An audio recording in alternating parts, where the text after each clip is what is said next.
नमस्कार. मी भाऊ तोरसेकर. तुम्ही बघत आहात प्रतिपक्ष. मित्रांनो, हळूहळू करत महाराष्ट्रात जो राजकारणाचा धुरळा उडाला होता, निवडणुकांच्या संदर्भाने जो धुरळा उडाला होता, वोट चोरी किंवा मतदार याद्या यांच्यावरून जो धुरळा उडाला होता, तो हळूहळू करत खाली बसलाय. आणि निमूटपणे सगळेच्या सगळे पक्ष एक एक करून ज्या ज्या निवडणुका होणार आहेत त्यामध्ये कुठलीही तक्रार न करता सहभागी होताना दिसत आहेत. अर्थात यामध्ये शंका नव्हती. जर तुम्ही माझे व्हिडिओ गेल्या 2-3 महिन्यापासून ऐकले असतील तर इतर माध्यमातून जो काय धुरळा उडवला जात होता त्या सगळ्याला चुकीचं ठरवत राज्यातल्या स्थानिक संस्थांच्या निवडणुका होऊ घातलेल्या आहेत, ज्या गेली 8 वर्ष होऊ शकल्या नव्हत्या. आणि कितीही आदळ आपट केली तरीही त्या निवडणुका होतील आणि तक्रार करणारे निमूटपणे त्यामध्ये सहभागी होतील हे मी सांगितलेलं होतं आणि तसंच झालं. अगदी आणखीन वर्षभर पुढे गेल्या तरी हरकत नाही असं राज ठाकरे म्हणाल्यानंतर ज्या बाकीच्या विश्लेषकांचा पंख फुटले होते ते सगळे पंख वेळापत्रक आल्याबरोबर आणि निवडणुकांचा कार्यक्रम जाहीर झाल्यानंतर ती सगळीच्या सगळी पिसं गळून पडलेली आहेत. आणि त्यामुळे आता या निवडणुका, त्यातली भांडणं, त्यातलं जागा वाटप, त्यामधल्या आघाड्या यावर सगळेच्या सगळे पत्रकार निमूटपणे आपापला रंग लावायला लागलेले आहेत आणि विसरून गेले की अवघ्या महिन्याभरापूर्वी एक सत्याचा मोर्चा निघाला होता आणि जोपर्यंत पारदर्शक मतदार याद्या नाहीत तोपर्यंत निवडणूक नाही, घेतली तर घेऊ देणार नाही, खळलं खट्याक वगैरे वगैरे वगैरे सगळे शब्दांचे बुडबुडे उडवले होते. आणि ते बुडबुडे फुटणार ही माझी भविष्यवाणी खरी ठरली आहे. आणि ज्या पद्धतीत आता लोकांना भ्रमित करणं या पलीकडे आजचे पत्रकार माध्यम फारसं काही करत नाही, हा माझा सातत्याचा आरोप आहे. आणि असाच एक भ्रम सध्या पसरवला जातोय. तो भ्रम म्हणजे राज ठाकरे आणि उद्धव ठाकरे एकत्र आले तर मग मुस्लिम मत उद्धव ठाकरेंपासून दुरावतील आणि त्यामुळेच राज ठाकरेंना उद्धव सोबत घेणार असतील तर मग आम्हाला महाविकास आघाडीत राहायचं नाही असं म्हणत केवळ मुस्लिम मतांसाठी काँग्रेस पक्षाने उद्धव ठाकरे यांची साथ सोडली असा एक नवा नॅरेटिव्ह किंवा नवा भ्रम सगळ्याच्या सगळ्या माध्यमातून फिरवला जातोय. सगळे पक्ष जे आज निवडणुकांमध्ये सातत्याने पराभूत होताना दिसतात त्यामध्ये एकमेव कारण मुख्य असेल तर ते म्हणजे माध्यमातून पसरवला जाणारे भ्रम आणि नॅरेटिव्ह. जर राजकीय नेते आणि पक्ष आपापली बुद्धी वापरणार असतील, आपापली अक्कल वापरणार असतील तर मग यापेक्षा अधिक चांगलं यश मिळवू शकतील. कारण एकापेक्षा एक राजकीय चाणक्य बनलेले जे पत्रकार, संपादक वगैरे आहेत, विश्लेषक आहेत, ते आपला भ्रम, आपलं अज्ञान विश्लेषण म्हणून सादर करतात आणि त्याच्या आधारावर जर सगळे पक्ष आणि नेते आपापल्या भूमिका ठरवणार असतील, रणनीती बनवणार असतील तर ती रणनीती फसल्याशिवाय राहणार नाही. याचा ताजा अनुभव परत एकदा बिहारमध्ये आलेला आहे. तो हरियाणात आला होता, तो महाराष्ट्रात आला होता, तो दिल्लीत आला होता. आणि आता सुद्धा अशाच रंगवलेल्या पत्रकारितेवर विसंबून जर राजकीय पक्ष वागणार असतील तर मग त्यांचा पराभव आजच ठरला आहे हे निश्चित आहे.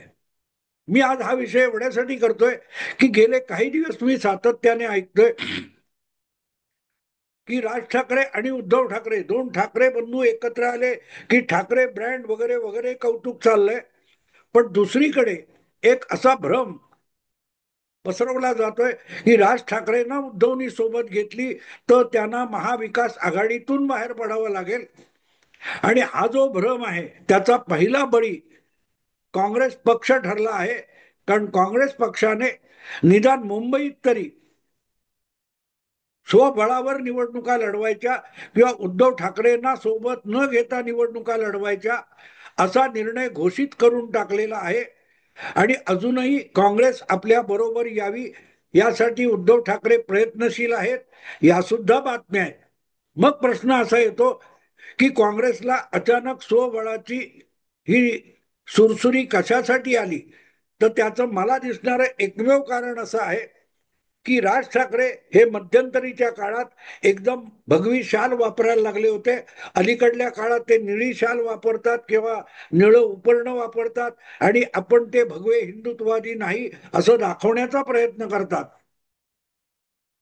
आणि तरीही राज ठाकरे सोबत असले तर लोकसभेला किंवा विधानसभेला जो मुंबईचा प्रामुख्याने मुंबई परिसरातला मतदार ठामपणे उद्धव ठाकरे यांच्या सोबत गेला होता, तो ठाकरे बंधू एकत्र आल्याने म्हणजेच राज ठाकरे हे उद्धव ठाकरेंच्या सोबत आल्यामुळे तो मुस्लिम मतदार उद्धव ठाकरे यांच्यापासून दुरावेल.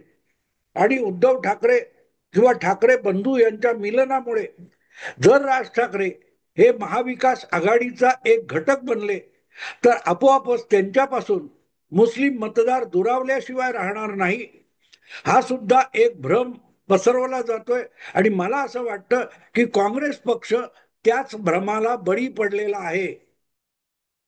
एक साधं उत्तर मला द्या की समजा राज ठाकरे यांच्यामुळे मुस्लिम मतदार हा उद्धव ठाकरे, महाविकास आघाडी आणि काँग्रेस यांच्यापासून दूर जाणार असेल तर मग तो मुस्लिम मतदार काय भाजपकडे जाणार आहे, एकनाथ शिंदे यांच्या हिंदुत्ववादी शिवसेनेकडे जाणार आहे, की अजितदादा जे हिंदुत्वाच्या मांडीवर जाऊन बसलेले आहेत त्या अजितदादा यांच्या पक्षाकडे जाणार आहे?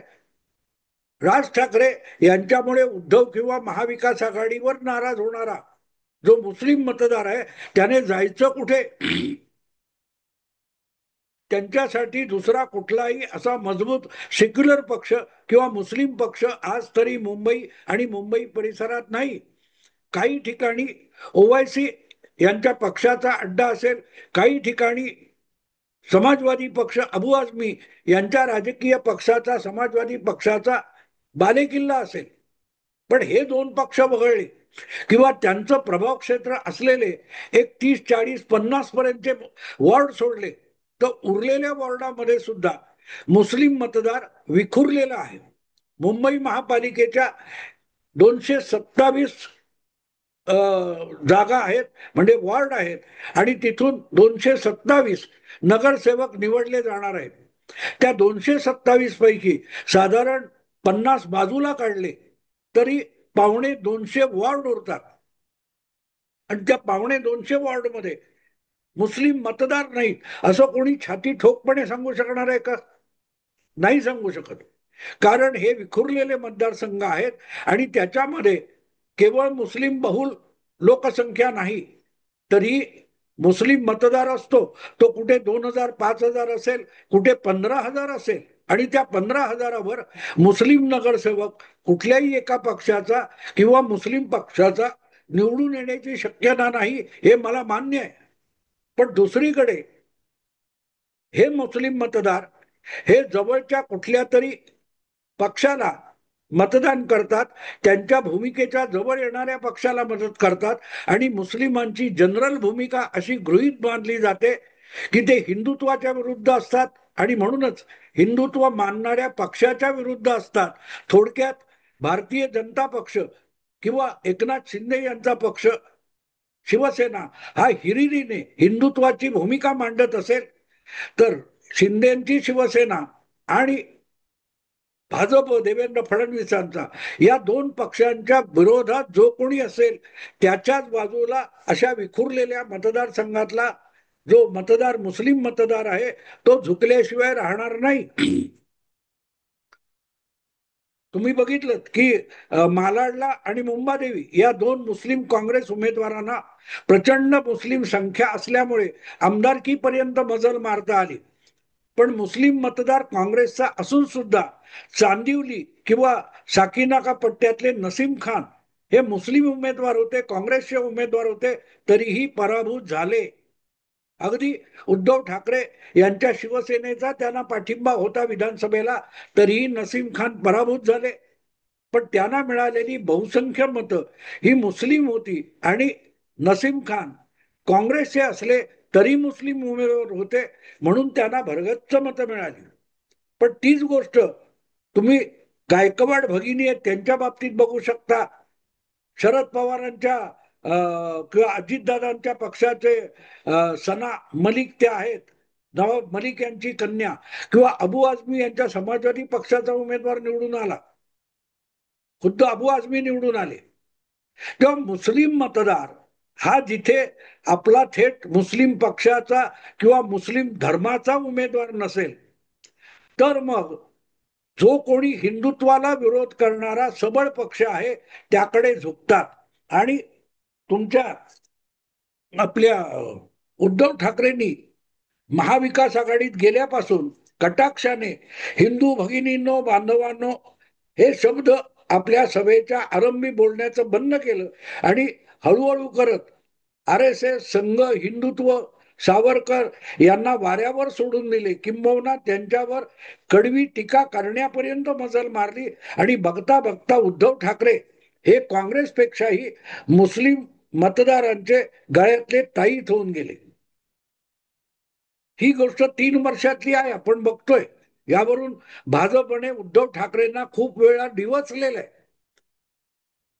की राहुल गांधी यांच्यावर यांना खडे बोल ऐकवत नाहीत. सावरकरांविषयी उद्धव ठाकरे याविषयी तक्रार झालेली आहे, किंवा शिवाजी पार्कच्या सभेत राहुल गांधी मंचावर आहेत म्हणून उद्धव ठाकरे यांनी हिंदू भगिनीनो बांधवांनो वगैरे शब्द उच्चारले नाहीत यासाठी डिवचलं गेलेलं आहे. पण त्याचा फायदा उद्धव ठाकरेंना झाला. अगदी हारून खान नावाचा वर्सोव्याला त्यांचा उमेदवार, मुस्लिम उमेदवार उबाठा शिवसेनेतर्फे निवडून आला. याचा अर्थ समजून घ्या. आणि याचा अर्थ का मुस्लिम मतदार हा असं मतदान करतो, कारण त्यांच्या डोळ्यासमोर कुठलाही पक्ष नाही. मुस्लिम धार्मिक कट्टरता जी आहे ती हिंदुत्वाच्या विरुद्ध आहे, आणि म्हणून हिंदुत्वाच्या विरुद्ध असेल आणि भाजप अशी टक्कर देणारा असेल त्याच्या बाजूने असा मुस्लिम मतदार मतदान करतो. आणि हे सगळ्यात मोठं उद्धव ठाकरे यांनी गेल्या 2-3 निवडणुकांमध्ये सिद्ध केलेलं आहे. अशा वेळेला ठाकरे बंधू एकत्र येत आहेत, आणि ठाकरे बंधू एकत्र येताना नुसती नाती गोती घरातल्या गोष्टी ह्या फार रंगून सांगितल्या जातात, पण त्यापेक्षाही ते दोघे राजकारणासाठी एकत्र येणार असतील तर त्यातले राजकीय आशय शोधले पाहिजेत आणि त्याचं विश्लेषण केलं पाहिजे. उद्धव ठाकरे मुख्यमंत्री झाल्यानंतर हळूहळू ज्या प्रकारे बदलत गेले, त्यांनी हिंदुत्व, सावरकर हे शब्द गुंडाळून ठेवले, आणि करत करत ते आज मुस्लिमांच्या विश्वासातला राजकीय नेता होण्यापर्यंत पोहोचलेले. आणि धाकटा भाऊ राज ठाकरे गेल्या 2-3 महिन्यामध्ये हळूहळू करत आपल्या थोरल्या भावाच्या पावलावर पाऊल टाकताना दिसतो. पहिली गोष्ट म्हणजे राज ठाकरे यांच्या खांद्यावर नेहमीच दिसणारी ती जी भगवी शाल होती ती गायब झालेली आहे. दुसरी गोष्ट, सत्याचा मोर्चा वगैरे किंवा इतर जे काय असे प्रसंग आले तिथे तुम्ही एक बघितलं असेल, राज ठाकरेंनी हळूहळू करत हिंदू भगिनींनो बांधवांनो हे शब्द गाळलेले आहेत, त्यांच्या तोंडून ते शब्द निघत नाहीत.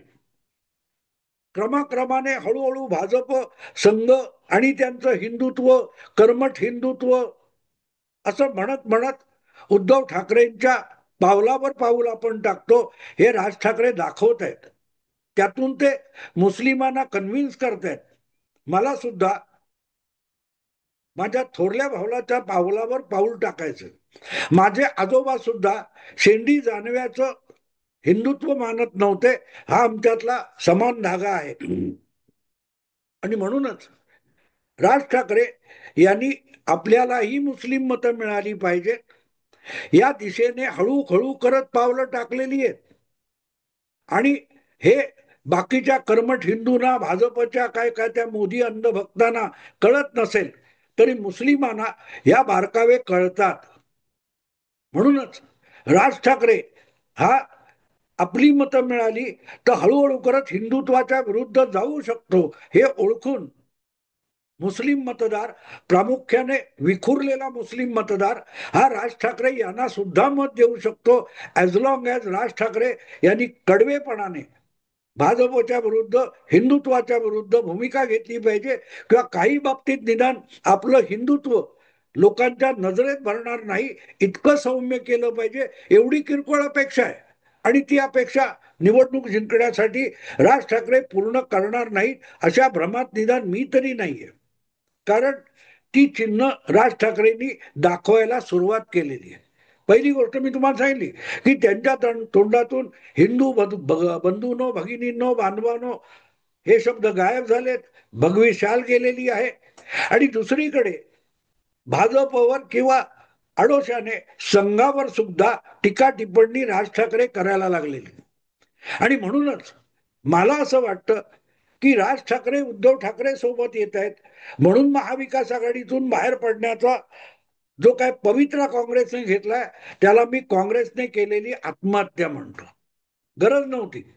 जर तुम्ही उद्धवना सोबत घेऊन लोकसभा आणि विधानसभेमध्ये सुद्धा यशस्वीरित्या मतं मिळवली आहेत, मुस्लिम मतांचे गठ्ठे तुम्ही मिळवू शकलेले आहात, तर मग आज मुंबईमध्ये मुस्लिमांच्या मतांसाठी तुम्ही राज ठाकरे यांच्या बरोबर आम्ही जाणार नाही, परप्रांतीयांची मतं पाहिजेत म्हणून राज ठाकरे आमच्या बरोबर नकोत असा पवित्रा घेणं हा शुद्ध काँग्रेसचा मूर्खपणा आहे. आणि तो मूर्खपणा काँग्रेस पक्ष एवढ्यासाठी करते की बातम्यांचा जो महापूर आलेला आहे की राज ठाकरे महाविकास आघाडी झाले, राज ठाकरे उद्धव ठाकरे बरोबर असलेल्या युतीमध्ये किंवा आघाडीमध्ये काँग्रेस असेल तर त्यांच्यापासून परप्रांतीय आणि मुस्लिम मतदार दुरावेल हा जो नॅरेटिव्ह फैलावला जातोय हा भाजपला लाभदायक आहे, पण महाविकास आघाडीला तो त्रासदायक आहे हे विसरता कामा नये. कारण तुम्ही जे नॅरेटिव्ह पसरवता त्याच्यावर मुस्लिम मतदार भरकटत नाही. मुस्लिम मतदाराला एकेका वॉर्डनुसार आपापलं राजकीय विश्लेषण करता येतं आणि त्यामुळे हारून खान निवडून येतो तेव्हा तो शिवसेनेचा असला तरी तो मुस्लिम उमेदवार म्हणून निवडून येतो आणि अनेक ठिकाणी मुस्लिम मतदार छाती ठोकपणे उद्धव ठाकरेंच्या उभे राहतात, हे आपण पाठीशी उभे राहतात, हे आपण लोकसभेला आणि विधानसभेला बघितलं. याचा अर्थ इतका सरळ आहे की येऊ घातलेल्या महानगरपालिकेच्या निवडणुकीमध्ये वॉर्डामध्ये कुठे 2,000 5,000 असलेला मुस्लिम मतदार किंवा जी वोट बँक आहे ती राज ठाकरे सोबत आल्यामुळे उद्धव ठाकरे पासून तुटणार नाही किंवा काँग्रेस पासून सुद्धा तुटू शकत नाही. कारण त्या मुस्लिमाच्या ज्या अपेक्षा आहेत त्या अपेक्षा राज ठाकरे पूर्ण करतायत जशा त्या 3 वर्षात उद्धव ठाकरे यांनी पूर्ण केलेले आहेत. आजच्या आज तुम्ही एकदम मुस्लिमांचं लागूल चालन करा, आमची दाढी कुरवाळा ही मुस्लिमांची अपेक्षा नसते. जो कोणी कट्टर हिंदुत्व घेऊन लढायला उभा राहतो त्याचं खच्चीकरण, त्याची ताकद कमी करणं एवढंच मुस्लिम वोट बँकेचं सगळ्यात पहिलं लक्ष असतं. आणि उद्धव ठाकरेंनी गेल्या 3 वर्षात ते करून दाखवलं असेल तर त्यांच्याकडे मुस्लिम आला, मग राज ठाकरे यांच्याकडे काय येणार नाही. राज ठाकरे हे त्याच पावलावर पाऊल टाकून चालतायत. पण माध्यमात बसलेले अति दीड शहाणे आहेत. त्यांनी जो काय नॅरेटिव्ह उभा केलाय त्यामुळे काँग्रेसचं नुकसान होणार आहे, उद्धव ठाकरेंचंही नुकसान होईल, राज ठाकरेंचं नुकसान होणार नाही. मला तर वाटतं की राजला बरोबर घेण्याची हिंमत उद्धव ठाकरेंनी दाखवली आणि काँग्रेसलाही प्रसंगी बाजूला सारण्याची हिंमत उद्धव ठाकरेंनी केली तर त्याचा लाभ उद्धव ठाकरेंनाही होईल, राज ठाकरेंना सुद्धा होईल. मित्रांनो, आत्ता थांबतो. आवडलं लाईक करा, शेअर करा आणि प्रतिपक्षाला सबस्क्राईब करा. नमस्कार.